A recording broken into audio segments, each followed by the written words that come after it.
Okay. So இப்போ நம்ம பார்க்க போறது வந்து SA 550. ஸோ SA 550 பொறுத்த வரைக்கும் we're going to talk about related party transactions. For anyone who have no idea, ma'am, related party அப்படின்னா யாருன்னே எனக்கு தெரியாது அப்படின்னு நீங்க கேட்டீங்கன்னா, சிம்பிள் எக்ஸாம்பிள் எடுத்துக்கோங்களேன். ஒரு அப்பா வந்து ஒரு பிசினஸ் ரன் பண்றாரு. அவங்க பையன் வந்து he's not at all into that business. அவன் ஏதோ வந்து ஒரு இன்டீரியர் டெக்கரேட்டரா இருக்கான். அவன் வந்து ஏதோ ஒரு யூஎஸ்ல அந்த மாதிரி ஏதோ ஒரு ஈவென்ட் மேனேஜ்மெண்ட் கம்பெனி வச்சு ஹீஸ் ரன்னிங் தேர். ஓகே, ஏதோ ஒரு லீவுக்கு இங்க வந்திருக்கான். So he can practically he can design some interior designs. அவனால வந்து அவனோட சிஸ்டம்ல உட்காந்து டிசைன் பண்ணி தர முடியும். அந்த capability he has. So he's one visit ஒரு வெக்கேஷனுக்கு இந்தியாவுக்கு வந்திருக்கான். அந்த டைம்ல இந்த அப்பா வந்து என்ன பண்றாரு, அவரோட ஆஃபீஸை ரெனோவேட் பண்றாரு, டிசைன் பண்றாரு. பேசிக்கலி வெளியில வந்து இப்போ அவங்க அப்பா வந்து பிசினஸ் டிசைன் பண்றாரு, அந்த பிசினஸ் ஆஃபீஸ் பில்டிங்கை டிசைன் பண்றாரு அப்படின்னா அவருக்கு டெஃபினட்டா ஆர்கிடெக்ட் அந்த டிசைனிங் சர்வீசஸ் வந்து இப்போ அவருக்கு தேவை. கரெக்டா? இப்போ வெளியில நார்மல் கோர்ஸ் ஆஃப் பிசினஸ்ல அவங்க பையன் கூட இல்ல அப்படின்னு சொன்னால் அவர் என்ன பண்ணிருப்பாரு, ஆட்டோமேட்டிக்கா வெளியில யாருக்கு தெரிஞ்சவங்க கிட்ட யாருக்கிட்டயாவது சொல்லியோ இல்ல அந்த சர்க்கிள்ல யாருக்கிட்டயாவது சொல்லியோ யார் பெஸ்ட் இன்டீரியர் டெக்கரேட்டர்ஸோ அவங்க கிட்ட கூப்பிட்டு டிஸ்கஸ் பண்ணி அவங்க கிட்ட இருந்து ஒரு கொட்டேஷன் வாங்கி அதுல இது பெஸ்ட்டோ அதை பார்த்து பண்ணியிருப்பாரு. கரெக்டா? இப்போ அந்த மாதிரி பண்ணும்போது எல்லார்கிட்டயும் கொட்டேஷன் வாங்குறாரு, எல்லார்கிட்டயும் டிசைன்ஸ் கேட்கிறாரு. பட் அவருக்கு ரொம்ப பிடிச்ச மாதிரி எந்த டிசைன்ஸும் அதுல இல்ல. ஸோ அவர் வந்து என்ன பண்றாருன்னா, நேச்சுரலி அவங்க சன் கிட்ட சொல்றாரு, சி இந்த மாதிரி நான் வந்து என்னோட ஆஃபீஸ் ரெனோவேட் பண்ணணும். I am getting lot of quotations எனக்கு நிறைய வந்துட்டு இருக்கு. Price is not a big deal, but எனக்கு எந்த டிசைன்ஸும் அந்த அளவுக்கு கேப்டிவேட்டிங்கா இல்ல. Why don't you do a design அப்படின்னு சொல்லி அப்பா வந்து பையன்கிட்ட கேட்கிறாரு. பையன் என்ன சொல்றான், நானே வெக்கேஷனுக்கு வந்திருக்கேன், ஏன் டாடி என்ன வேற டார்ச்சர் பண்ற அப்படி கேட்கிறான். I'll pay you a handsome price. நான் வெளியில எல்லாருக்கும் என்ன பே பண்றேனோ அதே நான் உனக்கும் பே பண்றேன். It's not a big deal. நீ வெளியில யாரோ ஒருத்தருக்கு ஒரு டிசைன் பண்ணி கொடுத்தா நீ என்ன அமௌண்ட் கலெக்ட் பண்ணுவியோ அந்த மாதிரி எனக்கும் ஒரு இன்வாய்ஸ் கொடு. I will see and let you know அப்படின்னு சொல்றாரு. ஸோ அந்த பையன் என்ன பண்றான் அப்படின்னா, ஆஃபீஸ்க்கு வரான், வந்துட்டு எல்லாத்தையும் மெஷர்மெண்ட் எல்லாம் எடுத்துட்டு போயிட்டு ஹீஸ் டேக்கிங் தட். ஓகே, இந்த மாதிரி டிசைன் பண்ணா நல்லா இருக்கும். அந்த ஆஃபீஸ் ஸ்பேஸோட ஸ்பெசிஃபிகேஷன்ஸை பார்த்துட்டு அந்த லெங்த் பிரெத் எல்லாம் பார்த்துட்டு ஓகே இது வந்து பர்ஃபெக்டா இருக்கும் அப்படின்னு சொல்லி 2-3 டிசைன்ஸ் அனுப்புறான். அந்த டிசைன்ஸ் அவங்க அப்பாவுக்கு நிஜமாவே ரொம்ப ஜெனுவனா ஹீ லைக் இட் பெட்டர். அதனால அவங்க அப்பா சொல்றாங்க, எனக்கு பிரைஸ் மத்தவங்க எல்லாம் கம்மியா கோட் பண்ணா கூட கோட் பண்ணிருக்காங்க, உன்னை விட ஒரு 10,000 15,000 கம்மியா கோட் பண்ணிருக்காங்க, ஒரு உன்னை விட ஒரு 3-5 lakhs கம்மியா கூட கோட் பண்ணிருக்காங்க. பட் டிசைன் இந்த அளவுக்கு பிரமாதமா வரல. ஸோ டிசைன் வந்து ரொம்ப ஸ்பெசிஃபிக்கா நல்லா இல்லாததுனாலே எனக்கு வந்து I did not like those beds. எனக்கு பிடிக்கல. உன்னோடது சூப்பரா இருக்கு, நீ நல்லா டிசைன் பண்ணிருக்கேன், நீ வெளியில எல்லார்கிட்டயும் என்ன பிரைஸ் வாங்கி அதை நீ என்கிட்ட சார்ஜ் பண்ணிக்கலாம். So you do the designs for me அப்படின்னு சொல்லி அவங்க அப்பா சொல்றாரு. ஸோ அவங்க வந்து டிசைன் எல்லாம் பண்ணி கொடுக்குறாங்க. அதுக்கு ஒரு பேமெண்ட்டும் அவங்க அப்பா வந்து அந்த பையனுக்கு கொடுத்துடுறாரு. ஓகேவா? ஸோ இது வந்து ஒரு ரிலேட்டட் பார்ட்டி டிரான்சாக்ஷனா அப்படின்னு கேட்டா ஆமா, இது வந்து ஒரு ரிலேட்டட் பார்ட்டி டிரான்சாக்ஷன் தான். ஏன்னா இந்த இடத்துல அந்த கம்பெனியினுடைய சிஇஓ ஆர் எம்டி அவங்க அப்பா இருக்காரு இல்லையா, அவருக்கும் அந்த பையனுக்கும் க்ளோஸ் ரிலேஷன்ஷிப், ஃபேமிலி ரிலேஷன்ஷிப் இருக்கு. ஸோ அந்த பையனுக்கு ஒரு ஆர்டர் அவர் கொடுக்குறாரு. அந்த பையன் he's doing it and he's receiving money. இதெல்லாம் ஓகே ஃபைன்.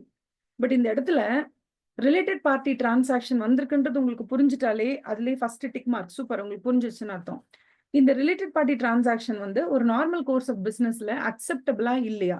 அதாவது ஒரு பிசினஸ் நம்ம பண்றோம் அப்படின்னா நமக்கு ரிலேட்டட் பார்ட்டிஸ் கூட நம்ம ஒரு டிரான்சாக்ஷன்ல என்டர் ஆகலாமா கூடாது? அது தப்பா கரெக்டா அப்படின்னு கேட்டா என்டர் ஆகலாம். அது தெய்வ குத்தலாம் இல்ல. It's okay in normal course of business. If இதே மாதிரி ஒரு டிசைனை உங்க பையன் இல்லாம வேற யாரோ ஒருத்தர் இந்த டிசைனை போட்டு கொடுத்திருந்தாலும் அவனுக்கும் நீங்க 33 லட்சம் தான் பே பண்ணிருப்பீங்க அப்படின்னு சொன்னால் it's not a big deal. It's in the normal course of business. யாருக்கோ 33 lakhs பே பண்றதுக்கு பதிலா with an unrelated party with that kind of a transaction, with the same kind of transaction with unrelated party you would pay 33 lakhs. So with your son also you have paid the 33 lakhs. So it's no big deal. It's not a big difference. So related party transactions by itself is not a sin. Okay. But அந்த related பார்ட்டிஸோட நீங்க பண்ணக்கூடிய transactions போது நீங்க வெளியில நார்மலா அதை பண்ணி 33 lakhs கொடுத்துருப்பீங்க. But உங்க சன் அப்படிங்கிறதுனால நீங்க ஒரு 40 lakhs எடுத்து கொடுத்துருக்கீங்க. ஸோ 6 lakhs வந்து நீங்க அடிஷ்னலா பே பண்ண மாதிரி இருக்கு. ஒரு ஓவர் ஸ்டேட்டடா இருக்கு. எக்ஸ்பெண்டிச்சர் வந்து 33 lakhs தான் ஜெனுவன். பட் அதை தாண்டி நீங்க பே பண்றது ஓவர் ஸ்டேட்டட் அப்படின்னு உங்களுக்கே தெரியும்ல. ஆனாலும் நீங்க அந்த எக்ஸ்ட்ரா 6 lakhs உங்க பையனுக்கு பே பண்ணிருக்கீங்க. Because you thought that okay இது ஒரு பெரிய பிசினஸ், இல்ல அவ்வளவு ஷேர் ஹோல்டர்ஸ் இருக்காங்க, நிறைய பேர் இருக்காங்க. ஸோ டோட்டல் எக்ஸ்பெண்டிச்சர்ல அடிஷனல் 6 lakhs என் பையனுக்கு போகும்போது it's benefit for me because my son is benefiting out of it and since I am in that power of MD சிஇஓல இருக்கிறதுனால நான் ஈஸியா அதை அப்ரூவ் பண்ணி கொடுத்துடலாமே அப்படின்னு உங்கள் அதிகாரத்தை நீங்கள் துஷ்பிரயோகம் பண்ணும் பொழுதும் உங்களுக்கு தேவைப்பட்டவங்களுக்கு, அதுவும் சன்னாதான் இருக்கணும்னு அவசியம் இல்லை, ஓகேவா, உங்களுக்கு தெரிஞ்ச யாரோ ஒருத்தர், ஓகேவா, அவருக்கு நீங்க எதுவும் எக்ஸ்ட்ரா பெனிஃபிஷியரியா பண்ணணும் அப்படின்னு நீங்க பண்ணும்போது அவருக்கு நீங்க எக்ஸ்ட்ரா 6 lakhs கொடுக்கூடாதுன்னு யாரும் சொல்லல. அது கம்பெனி பணத்தை கொடுக்காதீங்க, உங்க ஓன் பாக்கெட்ல இருந்து எடுத்து கொடுங்கன்னு சொல்றாங்க. சோ கம்பெனி பணத்தை எடுத்து நீங்க வெளியில இருக்கிற யாருக்கும் தான தர்மம் பண்றதுக்கு இது இடம் கிடையாது. சொல்லுவாங்கல்ல, வழி தேங்காவை எடுத்து கோயில் தேங்காவை எடுத்து வழி பிள்ளையார் உடைக்க கூடாது, சம்திங் எதை சொல்லுவாங்க அந்த மாதிரி. அப்போ நீ உன் பாக்கெட்ல இருந்து எடுத்து யாருக்காவது டொனேஷன் கொடுக்கணும், தான தர்மம் கொடுக்கணும், இல்ல அடிஷனலா ஏதாவது கொடுக்கணும்னா you can give. But you can't do that when it comes to companies resources வரும்போது அதை நீங்க மிஸ்ஹேண்டில் பண்றதுக்கு உங்களுக்கு எந்த அத்தாரிட்டியும் பவரும் யாரும் கொடுக்கலை, ஓகேவா. அதனால related party transactions by itself is not a problem. You can enter into related party transactions provided எப்படி ஒரு அன்ரிலேட்டட் பார்ட்டியோட ஒரு டிரான்சாக்ஷன்ல நீங்க என்டர் ஆகும் போது என்ன பேமெண்ட் பண்ணுவீங்களோ, என்ன டேர்ம்ஸ் அண்ட் கண்டிஷன்ஸோ, என்ன மாதிரி சர்க்கம்ஸ்டான்சஸோ, அதே மாதிரி சர்க்கம்ஸ்டான்ஷியல் பெனிஃபிட்டும் அதே மாதிரி மானிட்டரி பெனிஃபிட்டும் இது இந்த நார்மல் ரிலேட்டட் பார்ட்டி டிரான்சாக்ஷன்ஸ்ல இருக்கும்போது it is under normal course of business, no problem அப்படின்றது சொல்லலாம். பட் இதே ரிலேட்டட் பார்ட்டி டிரான்சாக்ஷன் உங்களுக்கு பிசினஸ், தட் இஸ் நீங்க எந்த பிசினஸ் ரன் பண்றீங்களோ அந்த பிசினஸ்க்கு ரொம்ப ப்ரிஜுடிஷியலா இருக்கு, அந்த பிசினஸ்க்கு அது நல்லதே கிடையாது, தேவையில்லாம 33 lakhs பே பண்ண வேண்டியதுல 40 lakhs பே பண்ணிருக்காங்க, இது பிசினஸ்க்கு நல்லது இல்லை அப்படிங்கிற மாதிரி சிச்சுவேஷன் வரும்பொழுது அப்போ ஆப்வியஸா இந்த கம்பெனியினுடைய காப்பாளர்கள் அப்படின்னு சொல்லக்கூடிய ஷேர் ஹோல்டர்ஸோ இல்லைன்னா உரிமையாளர்களோ அல்லது அந்த கம்பெனியில இருக்கக்கூடிய board members, management, those charge with governance, இவங்க எல்லாருமே இந்த மாதிரி ஏதாவது ரிலேட்டட் பார்ட்டி டிரான்சாக்ஷன் ரொம்ப அன்டியூவா நடந்திருக்கு, கம்பெனியோட பெனிஃபிட்டுக்காக நடக்காம வெளியில இருக்கவங்களோட பெனிஃபிட்டுக்காக நடந்திருக்குன்னு சொல்லும் போது அவங்களாவே என்ன பண்ணணும், இந்த மாதிரி ரிலேட்டட் பார்ட்டி டிரான்சாக்ஷன்ஸ் எல்லாத்தையும் தடை செய்யற மாதிரி ஒரு கண்ட்ரோல் மெக்கானிசம் ஒவ்வொரு கம்பெனியுமே அவங்களோட ஆர்கனைசேஷனுக்குள்ள இப்படி ரிலேட்டட் பார்ட்டி டிரான்சாக்ஷன்ஸ் நடந்துச்சுன்னா அது கம்பெனியினுடைய பெனிஃபிட்டுக்காக இருக்கணும். பட் கம்பெனியினுடைய பெனிஃபிட்டுக்கு இல்லாம வெளியில இருக்கக்கூடிய அவங்க பையன் தான் பெனிஃபிட் ஆகுறான், பட் கம்பெனினால பெனிஃபிட் ஆகல அப்படின்னு தெரியும் பொழுது அப்ப definitely there should be control mechanism institutionalized by the management or institutionalized by the TCWG or the organization, wherein ஒவ்வொரு டிரான்சாக்ஷன் என்டர் ஆகும்போது அது அன்ரிலேட்டட் பார்ட்டியா ரிலேட்டட் பார்ட்டியான்னு கண்டுபிடிக்கணும். ரிலேட்டட் பார்ட்டியா இருந்துச்சுன்னா அங்க டிரான்சாக்ஷன் நார்மலா ஆர்ம்ஸ் லெங்த் பிரைஸ்ல நடக்குதா, ஆர்ம்ஸ் லெங்த் பிரைஸ்னா வெளியில யார் கூட நீங்க ரிலேஷன்ஷிப்ல இருந்தாலும் பிசினஸ் ரிலேஷன்ஷிப்ல நீங்க இருந்தாலும் பேமெண்ட் என்னவோ அதே பேமெண்ட் தான் நீங்க உங்க பையனுக்கும் பண்ணிருக்கீங்களா, வேற மாதிரி பண்ணிருக்கீங்களா அப்படின்றத கண்டுபிடிக்கக்கூடிய மெக்கானிசம் ஆடிட்டர் தான் கொண்டு உள்ள பார்க்கணும்னு அவசியம் இல்லை. பணம் யாரோட பணம், கம்பெனியோட பணம். கம்பெனியினுடைய நலன்ல யாருக்கெல்லாம் விருப்பம் இருக்கு, ஷேர் ஹோல்டர்ஸ்ல இருந்து, போர்ட் ஆஃப் டைரக்டர்ஸ்ல இருந்து, மேனேஜ்மெண்ட்ல இருந்து, TCWGல இருந்து எல்லாருக்குமே அதுல பொறுப்பு இருக்கு. அப்ப பொறுப்பு இருக்கிற அவங்க தான் என்ன பண்ணணும்னா அந்த ஆர்கனைசேஷன்ல நார்மல் கோர்ஸ் ஆஃப் பிசினஸ்ல எவ்வளவு தூரம் ரிலேட்டட் பார்ட்டி டிரான்சாக்ஷன்ஸ் நடந்திருக்குங்கிறத கண்டுபிடிக்கிறதுக்கும் அதை ஐடென்டிஃபை பண்றதுக்கும் அதுல எந்த அளவுக்கு அத்துமீறி சில டிரான்சாக்ஷன்ஸ் நடந்திருக்குன்றத ஃபைண்ட் அவுட் பண்ணி அதை கர்ப் அண்ட் மிட்டிகேட் பண்றதுக்கும் முழுக்க கண்ட்ரோல் மெக்கானிசம் டிவைஸ் பண்ணி அதை டிசைன் பண்ணி அதை இம்ப்ளிமெண்ட் பண்ணி அது கண்ட்ரோல் எவாலுவேஷன் எல்லாமே யாரோட பொறுப்புனா அது மேனேஜ்மெண்டோட பொறுப்பு தான். கரெக்டா? இது ஏன் அது அவங்களோட பொறுப்புனா பிகாஸ் அவங்களுக்கு தான் அதுல அல்டிமேட் பெனிஃபிட் இருக்குல்ல. அந்த மேனேஜ்மெண்ட், அங்க இருக்கக்கூடிய போர்ட் மெம்பர்ஸ், அதுல இருக்கக்கூடிய எல்லாருக்குமே அந்த கம்பெனியினுடைய ஓவரால் சக்சஸ் யாருக்கு அதிக பெனிஃபிட் கொடுக்கணும், அந்த கம்பெனிக்கு தான் கொடுக்கும், அதை சார்ந்தவங்களுக்கு தான் கொடுக்கும். ஸோ அதை சார்ந்தவங்க தான் அந்த கம்பெனில இருக்க ஏதோ ஒருத்தர், அவருக்கு ரிலேட்டட் பார்ட்டி யாராவது ஒருத்தர் இருக்காங்கன்னா அவங்க கிட்ட ஒரு டிரான்சாக்ஷன்ல இன்வால்வ் ஆகி அதுல எக்ஸ்ட்ரா 6 lakhs பண்ணிடக்கூடாதுங்கிறதுல கருத்து தெளிவு யாருக்கு இருக்கணும்னா அந்த கம்பெனிக்கு தான் மெயினா இருக்கணும்.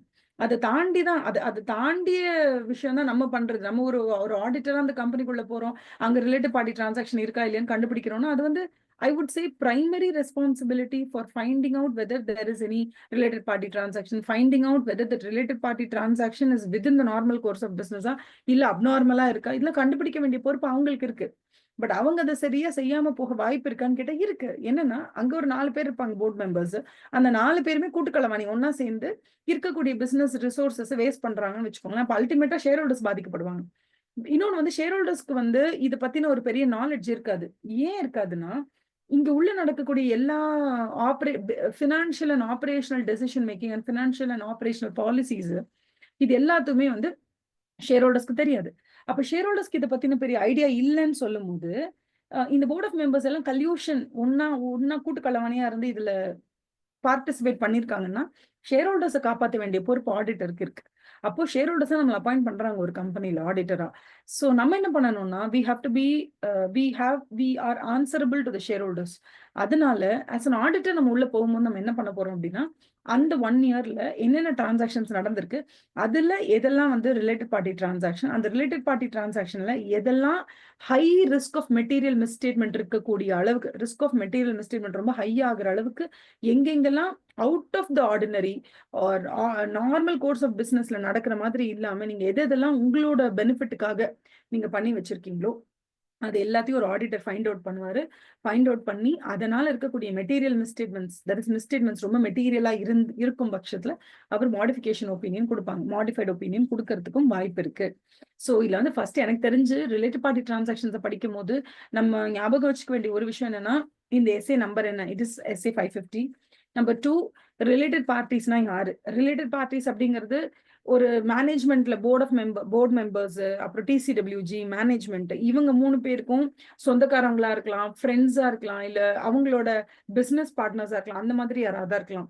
இல்லையா இந்த என்டையர் கம்பெனிக்கே நீங்க எடுத்துக்கிட்டீங்கன்னா இந்த கம்பெனியோட சப்சிடரி அவங்க இருப்பாங்க, இல்ல இந்த கம்பெனியோட அசோசியேட் கம்பெனியா இருப்பாங்க, இல்ல இந்த கம்பெனியோட ஹோல்டிங் கம்பெனியா இருப்பாங்க, இல்ல இந்த கம்பெனி மறைமுகமா எந்த கம்பெனி மேல ஒரு இன்ட்ரெஸ்ட் செலுத்துதோ அந்த கம்பெனியா இருக்கலாம். சில நேரங்கள்ல நமக்கு எந்த கம்பெனி மேல கண்ட்ரோல் வேணும் நம்ம நினைக்கிறோமோ அந்த கம்பெனில போய் எக்விட்டி ஷேர்ஸ் தான் வாங்கணும்னு அவசியம் இல்லை. நம்ம யார்கிட்டயாவது 10 லட்சம் ரூபாய் பணத்தை கொடுத்து அங்க எக்விட்டி ஷேர்ஸ் வாங்க சொல்லிட்டு நமக்கு என்னென்னலாம் அங்க நடக்கணும்னு நம்ம நினைக்கிறோமோ அதை நம்ம ஃப்ரெண்டு மூலியமா கூட சொல்லி அனுப்பலாம். ஸோ எந்த ஒரு ரிலேட்டட் பார்ட்டி அப்படிங்கறத நீங்க ஐடென்டிஃபை பண்றது ரொம்ப கஷ்டம். It's not so direct. அவ்வளோ ஈஸியா டைரக்டா எல்லார் கண்ணுக்கும் விசிபிள் ஆகுற மாதிரி இந்த ரிலேட்டட் பார்ட்டி டிரான்சாக்ஷன்ஸ் அப்படிங்கிறது எக்ஸிபிட்டே ஆகாது. அதை ஃபர்ஸ்ட் நம்ம புரிஞ்சுக்கணும். ஸோ பேசிக்கா நீங்க பாத்தீங்க அப்படின்னு சொன்னா related party transactions by itself is not easy revealing. நம்ம கஷ்டம், அது பண்ண முடியாது. பிகாஸ் அது ரொம்ப காம்ப்ளெக்ஸா இருக்கும். அது ஸ்ட்ரக்சர் பண்ணியிருக்கிறதே ஆடிட்டர் கண்டுபிடிக்க கூடாது அப்படிங்கிற மாதிரி ஸ்ட்ரக்சர் பண்ணியிருப்பாங்க. இல்ல தேர்ட் பார்ட்டி யார் அந்த டிரான்சாக்ஷனை பார்த்தாலுமே டவுட் வராத மாதிரி தான் ஸ்ட்ரக்சர் பண்ணியிருப்பாங்க. பட் அதுல வந்து நம்மளோட ப்ரொஃபஷனல் எக்ஸ்பீரியன்ஸ், நம்மளோட ப்ரொஃபஷனல் எக்ஸ்பர்டீஸ், நம்மளோட ப்ரொஃபஷனல் ஸ்கெப்டிசிசம், நம்மளோட ப்ரொஃபஷனல் டிலிஜென்ஸ் அண்ட் நாலேஜ் இதெல்லாத்தையும் நம்ம வச்சு நம்மளோட ப்ரொஃபஷனல் காம்படன்ஸை வச்சு நம்ம வந்து அது ரொம்ப கேர்ஃபுல்லா அதை டயக்னோஸ் பண்ணும்போது தான் அங்க என்னென்ன ரிலேட்டட் பார்ட்டி டிரான்சாக்ஷன்ஸ் இருக்கு நம்மளால கண்டுபிடிக்க முடியும். So this is all about the introduction for related party transactions. So the full standards on auditing that we're going to discuss. Okay, so in the next 10-15 minutes la nama the full SC 550 we are going to discuss. Okay.